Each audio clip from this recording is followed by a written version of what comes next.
Hello everyone, this is a follow-up on my previous video, so didn't get a lot of time to make another video for quite some time, but thought today is the day when I can just give you an update. A lot of things have happened since then. I've changed the setup a little bit, added some fish, added some plants, lost some plants as well. But thought I'll give you an update anyways and just take you through how the tank is doing for quite some time. So as you can see, this is some new addition. I had a lot of Java moss in my tank and thought that there could be something good that can be done to it. So I tied it to driftwood and it's doing pretty well. Since then I've got these Amazon sods, some Ludwigia ribbons that's there, and you can also see some Rotala. I think that's the Rotala Wallichi that you can see there. Yep. And here is some Rotala Rotundafolia in the background, just in front of the lava rock there. I've also got these mid-ground hairgrass. This is definitely not the dwarf hairgrass variety. It grows kind of covers your mid-ground a lot. If I apply my hand right next to it, you'd get the sense of scale there, as you can see. So they're about like 6-7 inches from the substrate. That's the height. Also had to remove my pleco, the common pleco. It actually grew a lot, so I had to give it off to the store and get some credits. The albino pleco that's still there and it's doing fine. It's not affecting the vegetation much. The other one used to but yeah, uproot a lot of plants, and it used to be a lot of work for me. Also, I have got some val here. It's not the jungle val. This is I think it's a dwarf variety of the jungle val, so it doesn't grow that tall, but let's see how it comes out. It's just been planted, so there's a lot. It's in the phase when there's a lot of melting happening. I'd just like to give it some more time. So there's some Rotala new leaves, waiting for it to focus. So that's the Rotala coming up nicely. So hopefully I'll be able to move this. Once the growth comes up, I'll take cuttings from it, and this is where I'm planning to plant it and cover the background. The shrimps have been affected a bit due to these surfy guys, not good guys. It was a mistake to get them. Always happens in a new tank. You don't know much about them. So surfy tetras, no. If you have shrimps in your tank. Bloodfin tetras, no. If you have a shrimp in your tank. And definitely angels, no, if you have shrimps in your tank. And the same goes for the gouramis, those guys. Yeah, little nippy. They like to nip on small leaved plants. As you can see, it's continuing, or rather cleaning it now, but yeah, it does have the habit of nipping it. So the Rotala that you see in the background that was getting affected, somehow they don't like the background much, so I planted them in the background, and they have improved ever since.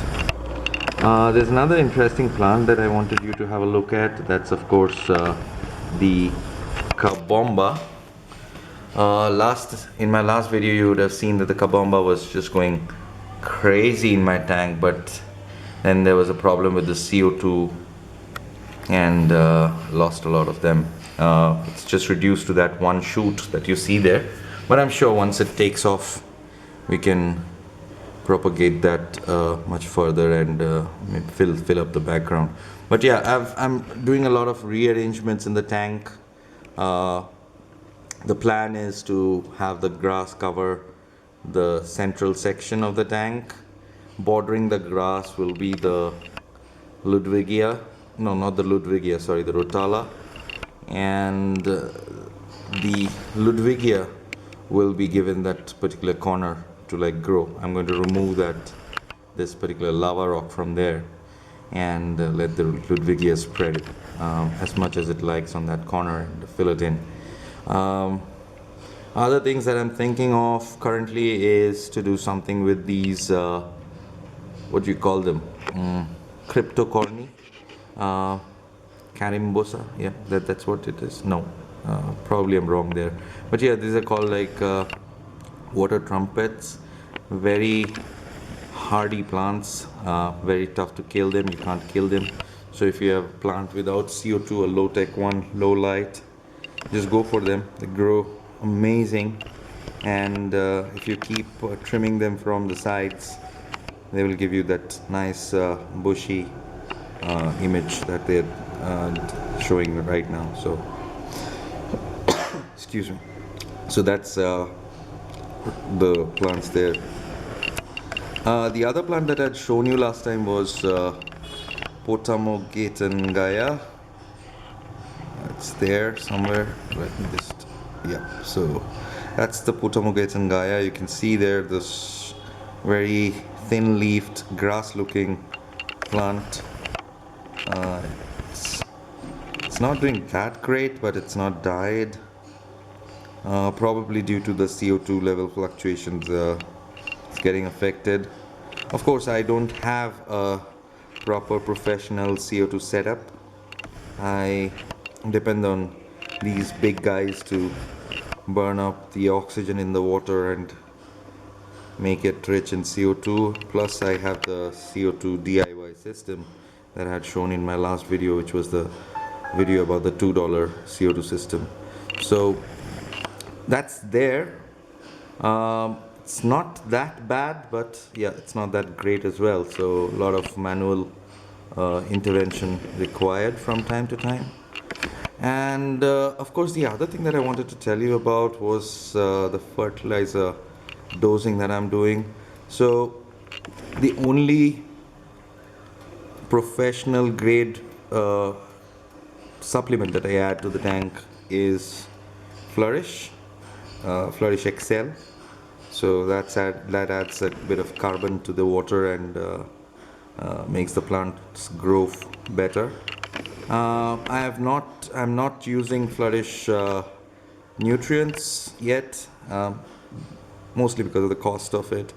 Such a big tank, and you'd need a lot of it, and I don't think I really can afford that amount of money at this point in time. So what I've done is I have used dosing with the dry fertilizer, and I've been doing that for a month now, and I don't see that affecting the fish by any chance. That of course is a material for another video where I'll tell you and show you the fertilizers that I dose and how I dose. And also there is some bit of iron that I dose.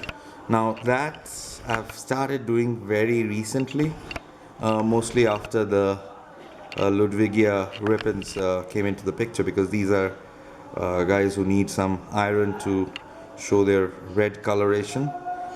They don't have the reds yet, probably because the levels haven't reached a bit of a saturation point where they can absorb that. So iron is another important factor. It just gives your leaves that proper green, and it also helps the leaves build a better circulation. And Flourish to a good extent is helping me out in that section as well, because Flourish has a capacity of maintaining the EDTA iron. You can look that up on Google. I'm not no chemists, but yeah. So that EDTA iron maintains that chelated form thanks to Flourish. So that's one of the benefits of having Flourish Excel. And yep, so that's quite something that I'm checking how it goes. Maybe in another month's time I'll make another video to show you how the dry dosing has gone. Let's talk about the grass a bit, the hair grass. So I've not seen people ever talking about propagating hair grass using these sections. If you notice here, yeah, that one.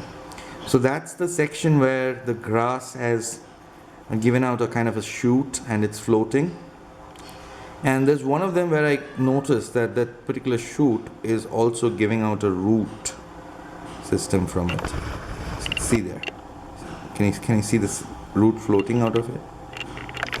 So I think what you can do is, once you plant the hair grass, I mean, not sure if the dwarf hair grass does this as well, but once you've planted hair grass, it's always advisable that you plant it in small bunches, not like the ones that you get from the shop, but break it down to the smallest level that's possible, not to the bare minimum of one shoot, but yeah, like smallest possible, and plant them as close to each other as possible, like I've done here. I think what you can do is just leave it as it is for another 2 to 3 weeks after planting. Don't trim it or anything. Don't trim the roots, shoots, nothing. Just let it grow. Get it used to the water conditions that you have in your tank. And once you have done that, I think it's in a much better state. At that point, maybe you'd get these kind of shoots that are coming up. And I think if the next thing I'll try is I'll try to plant these shoots directly into the substrate. I'll just detach them from the main body and plant them and see if they grow into new plants. So that's the plan. Let's see how it goes, and yeah, I'll make another video maybe to talk about some nitrifying bacteria that I'm using in the tank as well. You can see that that's, if I can zoom and show, not sure if the clarity is good enough, but yeah, can you see the shiny bubbles there under the substrate? Yeah, so that's gas that's generated by these bacteria. So they go into the substrate, burn down the dirt, not the dirt as in the soil dirt, but yeah, the fecal matter and all the waste products basically, and convert it to soluble nitrogen form that the plants can utilize. So it also brings down the ammonia level. So I think if you're struggling with ammonia, I think that's a good option. And as you can see, this is the plant that was affected very badly with blackbeard algae, so I've just left it as it is. It's not spread to the other plants, but yeah, I just want to see if nitrogen levels go down, does the blackbeard algae disappear? So there's some connection between blackbeard algae and the ammonia in your water, so I'm just trying to find that out. Read a few articles about it, but not sure if they directly impact, but yeah, I'll be able to tell you in some weeks that if it really works. So that's the update for today. Let's keep connected using the subscribe button, and yeah, I'll try to post a few more updates, and definitely another video very shortly about dry fertilizer dosing. Hobby is all about enjoyment. Shouldn't be like bogged down by the price of things, and that's not coming down anyways. It's always getting costlier and costlier, so it always helps to like find alternatives to stuff and do a bit of experiment, so I can do the experiments. You don't have to do them again. Alright then, people, hope you enjoyed the video. I'd love to hear from you, so subscribe, comment, like, share, and let's meet again. Thank you.